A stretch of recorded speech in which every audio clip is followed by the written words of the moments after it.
আজ প্রথমে বসিয়ে দিয়েছি করলা ভাজা।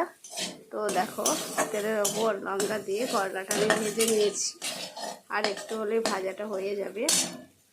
করলা ভাজাটা হয়ে গেল, এবার আমি করলা ভাজাটা নামিয়ে দেবো।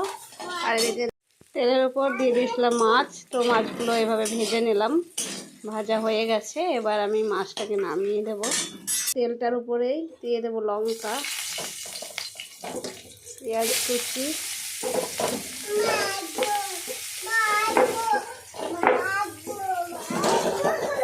একটু এবার এটাকে পেঁয়াজটাকে নেড়ে দেবো।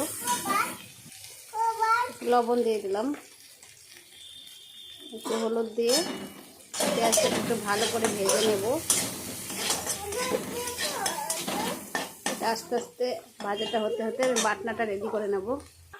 দেখো পেঁয়াজটা আমার ভাজা ভাজা হয়ে গেছে। এবার আমি আদা রসুন বাটাটা দিয়ে দেব।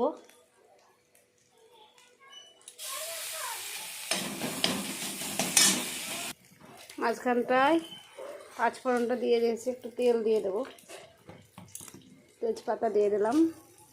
এটাকে একটু এবার ভেজে নেব।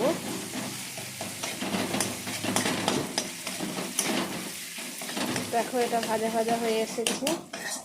পেঁয়াজটা ভালো করে মশলাটাকে নেড়ে নিলাম।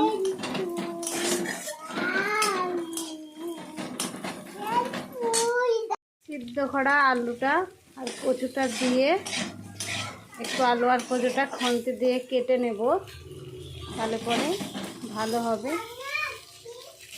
এবার এটাতে একটু হলুদ আর একটু লবণ দিয়ে, মশলা যেহেতু দেওয়া আছে সেটা একটু ভালো করে আমি এটা কষিয়ে নেব।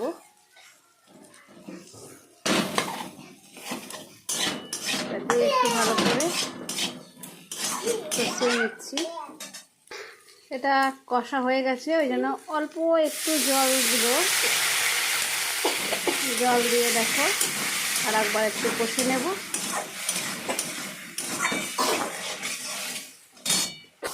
দেখো জল দিয়ে কষা হয়ে গেছে। এবার ঝোল করার জন্য পরিমাণ মতন জল দিয়ে দিলাম। জল দিয়েছি ওই জন্য একটু হলুদ, পরিমাণ মতন লবণ দিয়ে দিলাম। এটা ভালো করে নেড়ে দেব। এবার ভাজা মাছগুলো দিয়ে দেব। এটাকে ভালো করে নেড়ে নিয়ে এবার একটু ঢাকা দিয়ে দেব। ওটা ঢাকা দিয়ে দিলাম, ততক্ষণ সিদ্ধ হোক। ঢাকনাটা তুলে আমার তরকারিটা একদম রেডি হয়ে গেছে। আলু কচু মাছ দিয়ে ঝোল। দেখো এবার নামিয়ে নেব। তো কেমন লাগলো আজকে রান্না অবশ্যই সবাই জানিও কমেন্টে। চলো টাটা, বাই বাই।